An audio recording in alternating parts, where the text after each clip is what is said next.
Corey and Dan went to play in the woods one day. They had had a long week at school and had worked hard on their chores to get them done early so they could go to the forest. But will they make the right choices once they're there?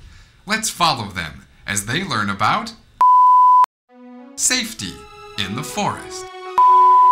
The first interesting thing they came to was a tree. Dan wanted to climb the tree, but Corey wasn't sure it was safe.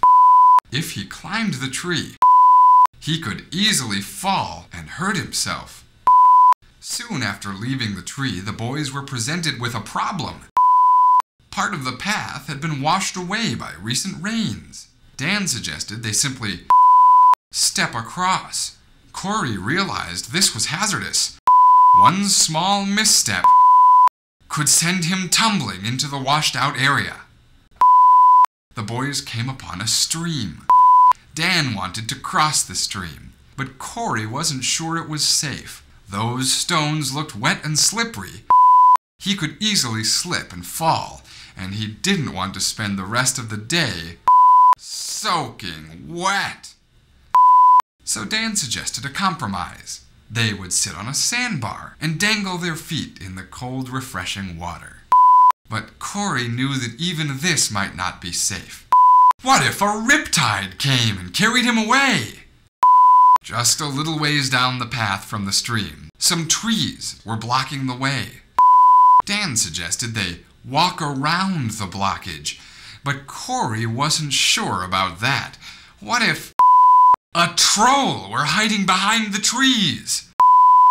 He suggested to Dan they go a different direction.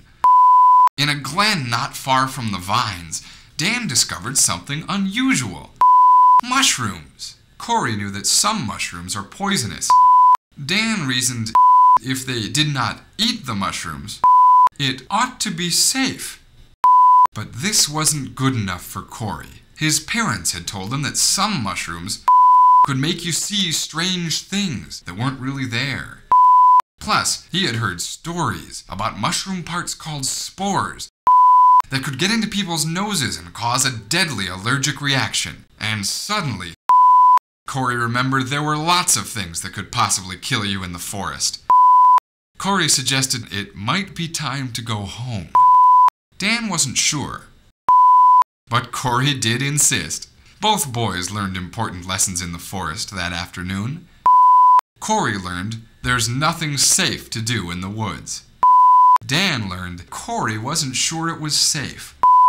Keep this lesson in mind next time you need to think about safety in the forest.